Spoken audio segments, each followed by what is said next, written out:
নমস্কার, শুভ সন্ধ্যা। সংবাদ পড়ছি সমর্পিতা ভট্টাচার্য। করোনা আবহের মধ্যেই আজ থেকে সংসদের বাদল অধিবেশন শুরু হয়েছে। এই অধিবেশন আগামী 1 অক্টোবর পর্যন্ত চলবে। কোভিড-19 মহামারীর প্রেক্ষিতে এই অধিবেশন আজ সকাল 9টা থেকে বেলা 1টা পর্যন্ত এবং বিকেল 3টে থেকে রাত 7টা পর্যন্ত দুই ভাগে অনুষ্ঠিত হচ্ছে। তবে অধিবেশনের প্রথম দিন ছাড়া বাকি দিনগুলিতে সকালে রাজ্যসভার এবং বিকেলে লোকসভার অধিবেশন বসবে। এবার অধিবেশনে কোনো প্রশ্নকাল থাকছে না। তাছাড়া শূন্যকালের সময়সীমাও সীমাবদ্ধ করা হয়েছে। লোকসভা ও রাজ্যসভা সচিবদের জারি করা বিজ্ঞপ্তি অনুসারে অধিবেশন চলাকালে কোনো বিরতি থাকবে না। এছাড়া শনি ও রবিবার সংসদের উভয় সভার কাজকর্ম চলবে। কোভিড-19 মহামারীর প্রতি লক্ষ্য রেখে অধিবেশন চলাকালীন বিভিন্ন প্রতিরোধমূলক ব্যবস্থা গ্রহণ করা হয়েছে। এবার বাদল অধিবেশনের 18টি বৈঠকে 47টি বিষয় উত্থাপন করা হবে। এবারের অধিবেশনে কৃষকদের উৎপাদিত সামগ্রী বিপণন ও বাণিজ্য বিল 2020, নিত্য প্রয়োজনীয় সামগ্রী সংশোধনী বিল 2020 সহ মোট 11টি বিল উত্থাপন করা হবে। সংসদের বাদল অধিবেশন শুরুর আগে প্রধানমন্ত্রী নরেন্দ্র মোদী সাংবাদিকদের বলেছেন, সংসদের কাজকর্মে সব সদস্যরা সহায়তা করবেন বলে তিনি বিশ্বাস করেন। हमारी सेना के वीर जवान सीमा पर डटे हुए हैं। जिस विश्वास के साथ वो खड़े हैं, मातृभूमि की रक्षा के लिए डटे हुए हैं, ये सदन भी, सदन के सभी सदस्य एक स्वर से, एक भाव से, एक भावना से, एक संकल्प से वो संदेश देंगे।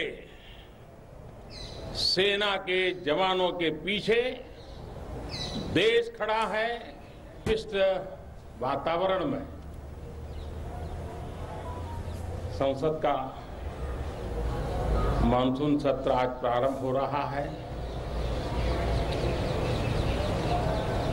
कोरोना भी है, कर्तव्य भी है और सभी सांसदों ने कर्तव्य का रास्ता चुना है।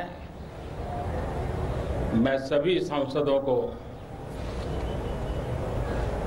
इस पहल के लिए बधाई देता हूं। প্রধানমন্ত্রী আরও বলেন, সংসদের সব সদস্য ঐক্যবদ্ধ রয়েছেন।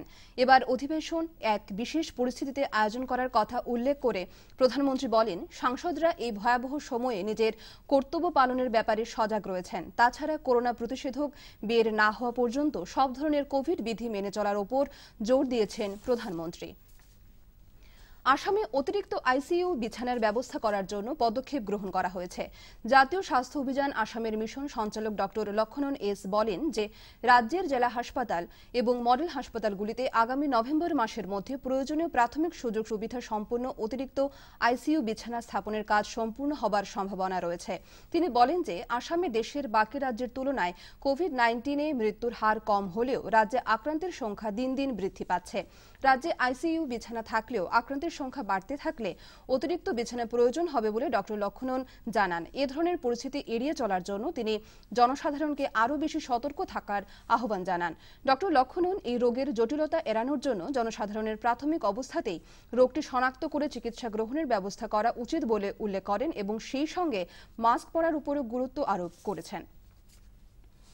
রাজ্যের স্বাস্থ্যমন্ত্রী হিমন্ত বিশ্ব শর্মা আজ গুয়াহাটিতে আয়োজিত এক অনুষ্ঠানে জাতীয় স্বাস্থ্য অভিযানের অধীনে 1000 জন নার্স এবং রাজ্য স্বাস্থ্য বিভাগের অধীনে 215 জন আইসিইউ টেকনিশিয়ানকে নিয়োগপত্র প্রদান করেছেন।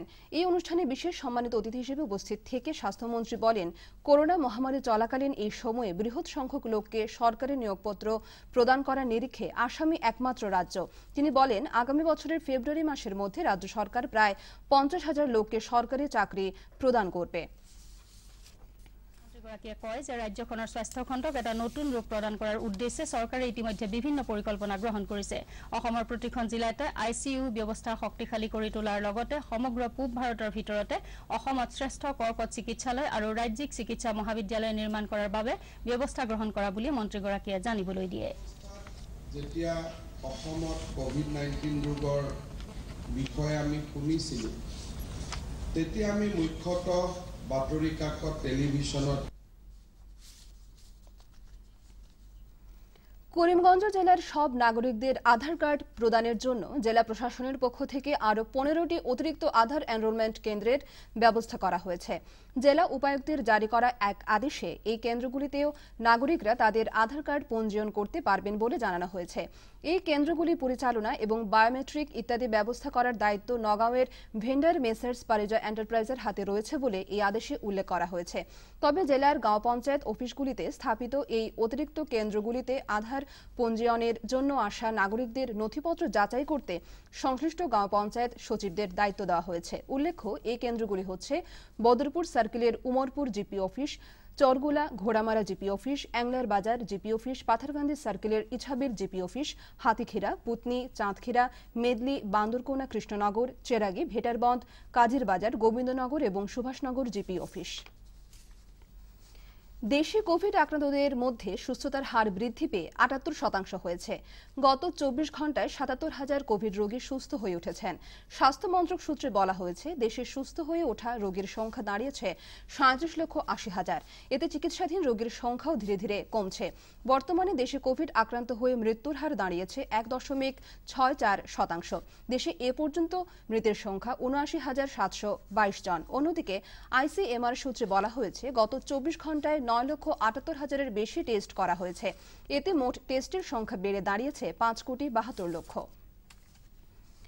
আসামে কোভিড আক্রান্তের সংখ্যা ক্রমাগত বাড়লেও বহু রোগী প্রতিদিন সুস্থ হয়ে উঠছেন।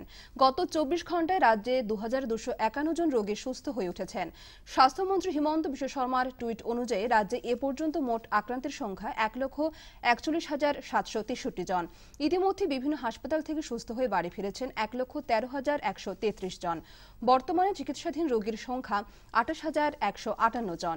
কোভিড আক্রান্ত হয়ে মোট মৃতের সংখ্যা ৪৬৯ জন। 15 সেপ্টেম্বর দূরদর্শন কেন্দ্রের প্রতিষ্ঠা দিবস উপলক্ষে শিলচর দূরদর্শন কেন্দ্র থেকে এক বিশেষ অনুষ্ঠান সম্প্রচার করা হবে। চিরনবীন দূরদর্শন শীর্ষক এই অনুষ্ঠান আগামীকাল বিকেল ৫টায় দেখা যাবে। সরাসরি সম্প্রচারিত এই অনুষ্ঠানে শিলচর দূরদর্শন কেন্দ্রের উদ্বোধনী অনুষ্ঠানে অংশগ্রহণকারী বিশিষ্ট শিল্পী মৈত্রী দাম ও তরুণ প্রজন্মের শিল্পী রাকেশ রায় অংশ নেবেন। অনুষ্ঠান উপস্থাপনা করবেন সিদ্ধার্থ শঙ্কর দত্ত। প্রতিষ্ঠা দিবসে শিলচর দূরদর্শন কেন্দ্রের সরাসরি বিশেষ অনুষ্ঠান চিরনবীন দূরদর্শন। দেখুন 15 সেপ্টেম্বর 2020 ইংরেজি মঙ্গলবার বিকেল 5টায়।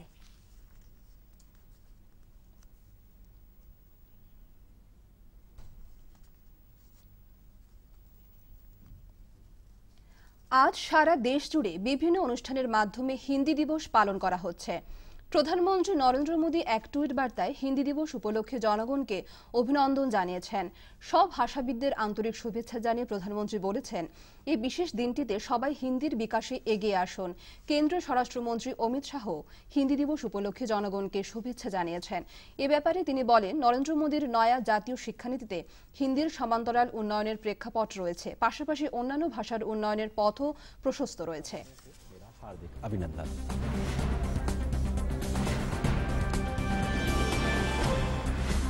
प्रधानमंत्री जी के आत्मनिर्भर भारत के अभियान को आगे बढ़ाते हुए राजभाषा विभाग द्वारा हिंदी के लिए ई टूल्स सुदृढ़ करने का काम किया जा रहा है।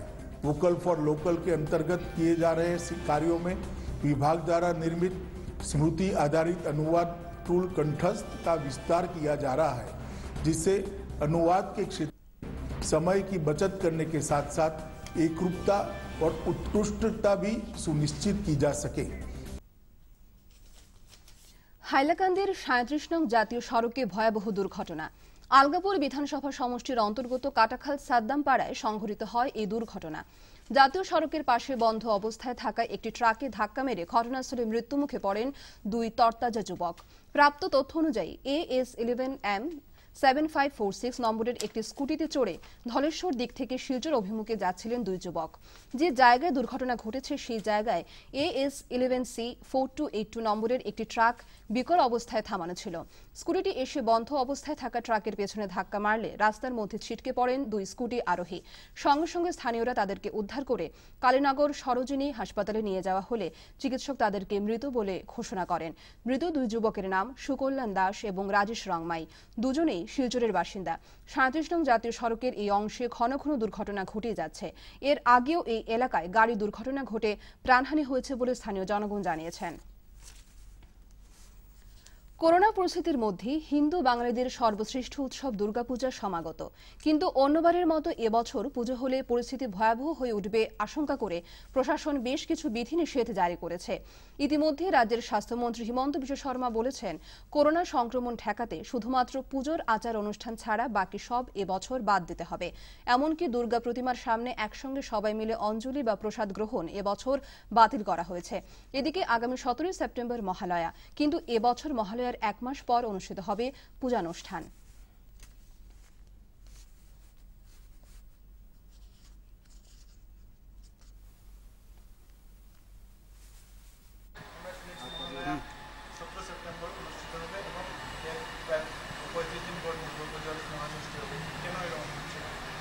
দেখুন, এবার তো মহালয়া পড়েছে আপনার 17 সেপ্টেম্বরে, তারপর 35 দিন আমরা একটা গ্যাপ পাবো।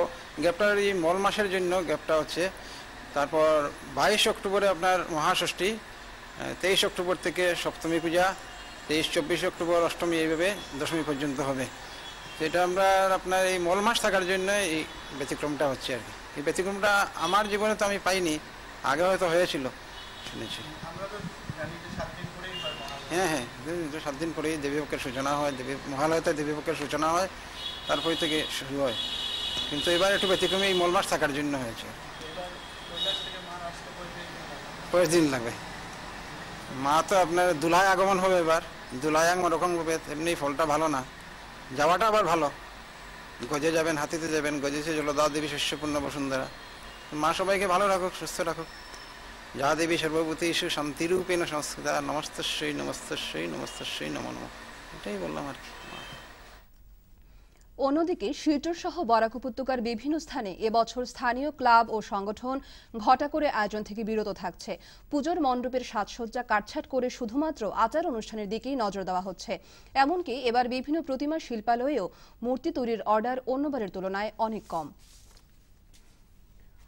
আমাদের সঙ্গে এখন রয়েছেন হাইলাকান্দির সাংবাদিক নীলোৎপল দেব। আমরা তার কাছ থেকে জেনে নেব জেলার সর্বশেষ করোনা পরিস্থিতি। হ্যালো। সমর্পিতা। নীলোৎপল বাবু, আপনার কাছ থেকে আমরা জানতে চাইব হাইলাকান্দি জেলার সর্বশেষ করোনা পরিস্থিতি কি রয়েছে ঠিক এই মুহূর্তে। দেখা গেছে যে গত 24 ঘন্টায় আরো 21 জন ব্যক্তি কোভিডে আক্রান্ত হয়েছেন এবং জেলার সর্বমোট আক্রান্ত লোকের সংখ্যা 2726 জনে বৃদ্ধি হয়েছে। এদিকে দেখা গেছে যে হাইলাকান্দির বিভিন্ন কোভিড কেয়ার সেন্টার এবং এসকেআই সিভিল হাসপাতালের আইসোলেশন ওয়ার্ডে বর্তমান 341 জন রোগীর চিকিৎসা চলছে, কোভিড রোগীরও চিকিৎসা চলছে এবং জেলায় গত 24 ঘন্টায় আরো 41 জন ব্যক্তি সুস্থ হওয়ার পর তাদেরকে হাসপাতাল থেকে ছেড়ে দেওয়া হয়েছে। তো হাইলাকান্দি জেলার প্রশাসন ইতিমধ্যে নতুন এক নির্দেশনা জারি করে জেলার সকল ব্যবসায়ীদের কোভিড টেস্ট করানো বাধ্যতামূলক করেছেন এবং উপায়ুক্ত মেঘানিধি দাহাল গণসংক্রমণ প্রতিরোধ করতে প্রত্যেকজন ব্যবসায়ীকে স্বেচ্ছায় এগিয়ে এসে কোভিডের টেস্ট করানোর উনি অনুরোধ করেছেন। সমর্পিতা। ধন্যবাদ জানাই নীলোৎপল বাবু আপনাকে। আমরা চলে যাচ্ছি পরবর্তী সংবাদে।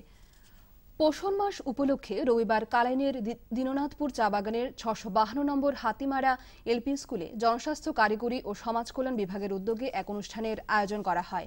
আদর্শ গ্রাম যোজনার আওতায় জীবাণুমুক্ত স্বচ্ছ পানীয় জল সরবরাহের উদ্দেশ্যে একটি স্বচ্ছ পানীয় জল পরীক্ষা কেন্দ্রের উদ্বোধন করেন কাটিগড়ার বিধায়ক অমরচাঁদ জৈন ও জেলাশাসক কীর্তি চল্লী।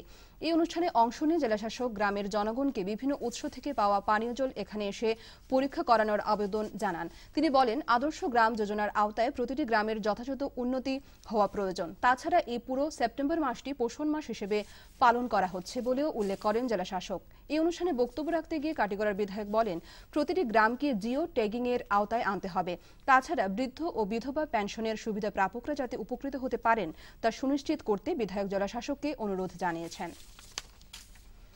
রাজ্য সরকার বর্তমান 2019-2020 অর্থ বছরে আসামে অরুন্ধতী স্বর্ণ প্রকল্প নামে নতুন একটি প্রকল্প চালু করছে। এই প্রকল্পটির আওতায় গরিব পরিবারের কন্যা সন্তানের মা বাবারা থাকবেন। গরিব পরিবারের সদস্যদের মুখে হাসি ফোটাতে এই প্রকল্পটি নেওয়া হয়েছে বলে জানানো হয়েছে। আজ সংবাদ এখানেই শেষ করছি। নমস্কার।